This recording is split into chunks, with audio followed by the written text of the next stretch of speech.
Yo nací, me crié y me eduqué porteña.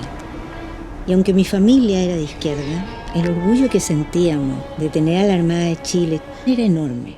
Hay una expectativa hacia lo que venga a partir de una nueva constitución, ¿no? ¿Cómo lo ves tú, tu documental, de cara a lo que pueda venir en el país?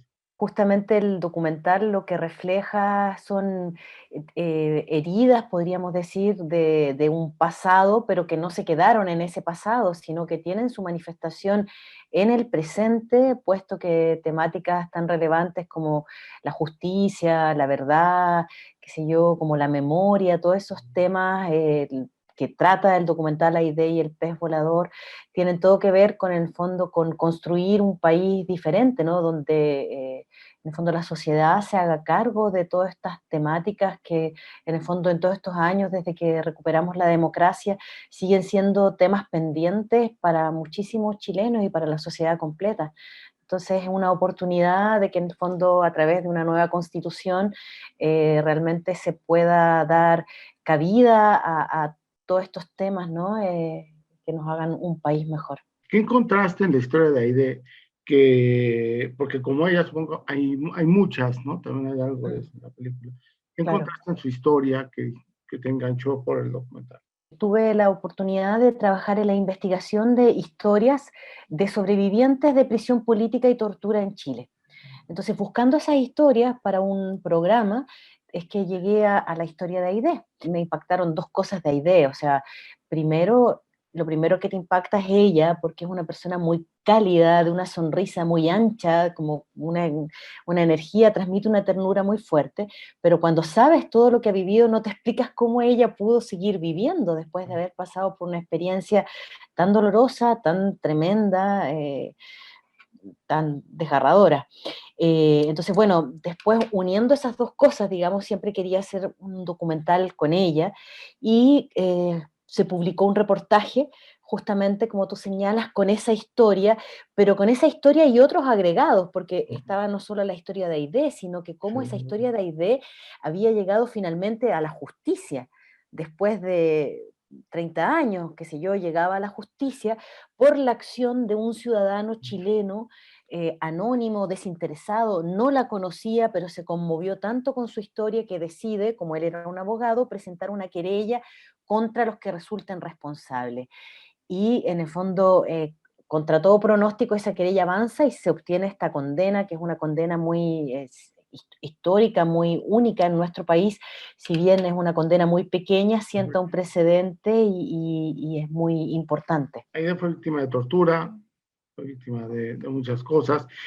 ¿Cómo abordar un personaje así que padeció tanto y que sigue padeciendo? Porque al final también hay un tema de enfermedad del que ahorita vamos a hablar, con dignidad, sino revictimizándolo. Ese fue un desafío enorme que se nos planteó, digamos, desde el comienzo que empezamos a hacer esta película, justamente de cómo contar esta historia de una manera que sea como clara, ¿verdad? O sea, que quede suficientemente claro lo que ella vivió, porque es importante que se conozca, pero hacerlo de una manera también que evite que ella, en el fondo, caiga en esto que tú señalas, lo de la revictimización, evitar caer en el morbo, porque como tú dices que esta persona, estando embarazada, se le practica un aborto forzado, se abre con un cuchillo su cuerpo desde el esternón hasta el pubis para asesinar a esa criatura, que ese es un tema muy como relevante, no es que ese bebé muera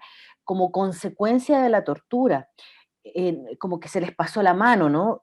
No, no es eso, sino que hay una voluntad de exterminar a ese ser humano porque era un potencial terrorista. Entonces acá hablamos de un caso de eugenesia, ¿no? Que es realmente aún más grave.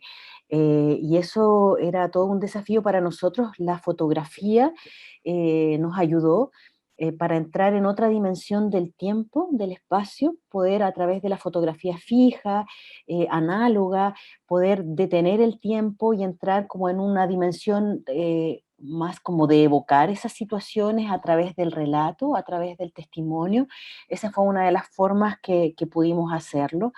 Y por otra parte también observando la vida de Aide en el presente, y ahí es donde aparece el tema de la enfermedad y cómo en esa circunstancia finalmente te das cuenta que está a flor de piel esa memoria del dolor, ¿verdad? Eso que, esas secuelas de la tortura que quedan en su piel, en su inconsciente, en su vida, más allá de que hayan pasado 30 o 40 años, esas huellas quedan ahí.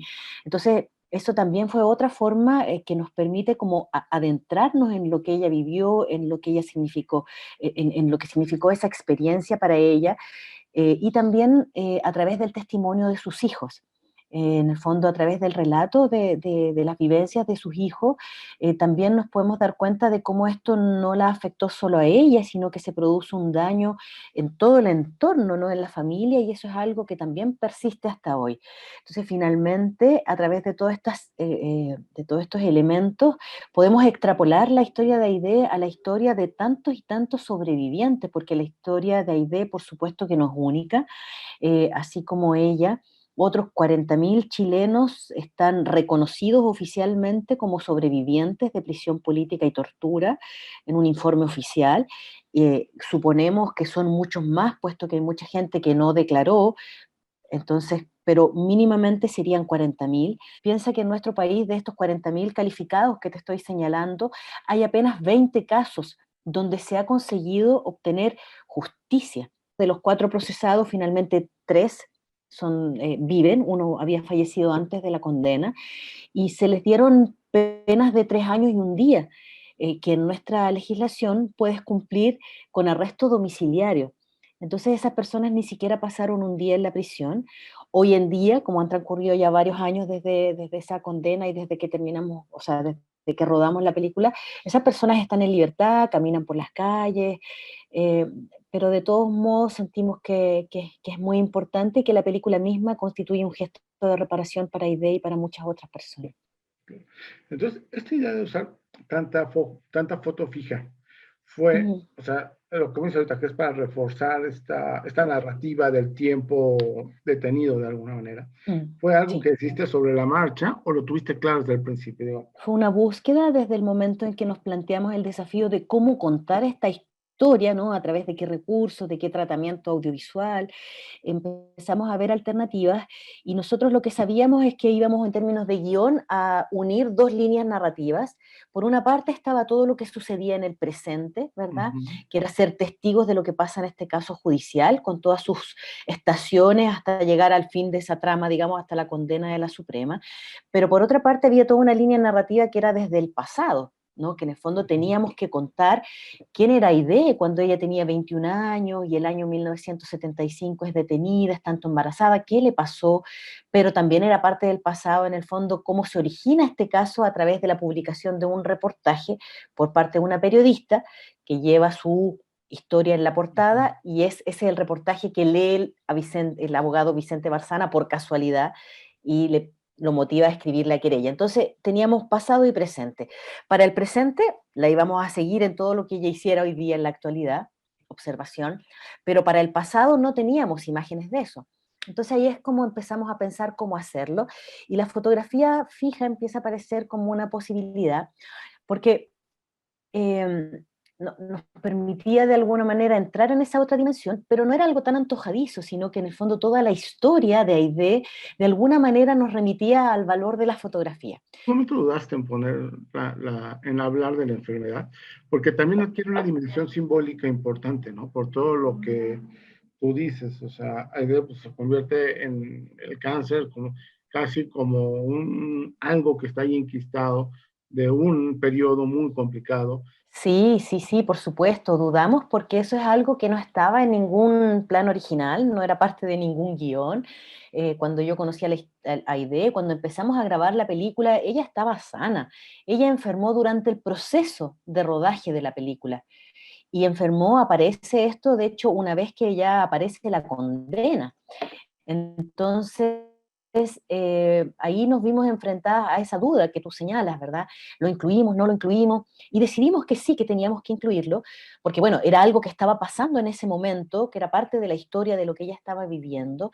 Y por otra parte, también asumíamos que era consecuencia también de todo lo vivido, de todo en el fondo el proceso judicial tan desgastante que finalmente termina enfermando a muchos de los sobrevivientes que deciden recorrer ese camino de búsqueda de justicia, que, sí, que en el fondo si no te enfermas te mueres. En Chile, pues ahora, con declarar esta nueva constitución, el tema de la memoria, del perdón, tendrá que debatirse. Sí, bueno, todo lo que va a suceder a partir de ahora realmente es un desafío muy grande para nosotros como país en la elección justamente de estos constituyentes, de estos ciudadanos independientes que nos van a representar ahí de manera paritaria, con representación de pueblos indígenas, o sea, va a ser una experiencia muy única. Y ahí lo que se va a poner, digamos, en juego sobre esta nueva hoja en blanco que le llaman algunos, es en el fondo cómo qué sociedad queremos construir. Acá no solamente hay un legado tremendo en violaciones a los derechos humanos, sino que también se instaló forzosamente un modelo neoliberal, capitalista, que hoy en día el 80% de los chilenos están diciendo no más. O sea, este sistema que permitió, por una parte, desarrollo económico en un momento, particularmente en los años 90, que permitió que una generación completa de jóvenes pudiese acceder a la universidad, a los estudios superiores, pero a costa de endeudarse, de estarlo pagando hoy día, de estar, todas las personas están endeudadas con créditos que no pueden pagar, entonces se construyó una burbuja de una sociedad que finalmente es muy desigual, donde en el fondo todo el poder económico y político está concentrado en unos pocos, mientras la mayoría les toca como que trabajar y vivir en esta burbuja de supuestamente poder acceder a todo, pero a costa como de endeudarte. Entonces, vamos a tener que reflexionar sobre una serie de aspectos, ¿no?, que tienen que ver con eso, con el modelo social, político, económico, con temas de salud, de justicia, de modos de gobierno, y ahí, bueno, también va a haber que de generar estos espacios para el tema como de la memoria de lo vivido, pero lo que iniciamos ahora es como el comienzo del fin, ¿no? Hay una consigna muy bonita que apareció estos días que es enterrar tu legado será nuestro legado en relación al legado de la dictadura de Augusto Pinochet. Enterrar ese legado va a ser el legado de estas nuevas generaciones para las venideras. ¿El perdón y la justicia se pueden conciliar? El perdón creo que es algo personal. Quienes han sido ofendidos, vulnerados, ellos tendrán que saber hasta dónde perdonan o no perdonan. Pero el tema de la justicia, eso es algo que corre por un carril independiente y es algo que debe ser un desafío permanente de la búsqueda de justicia, porque sin justicia, sin memoria, en el fondo no vamos a poder construir un país nuevo, se va a perpetuar la impunidad y eso es algo que no puede suceder.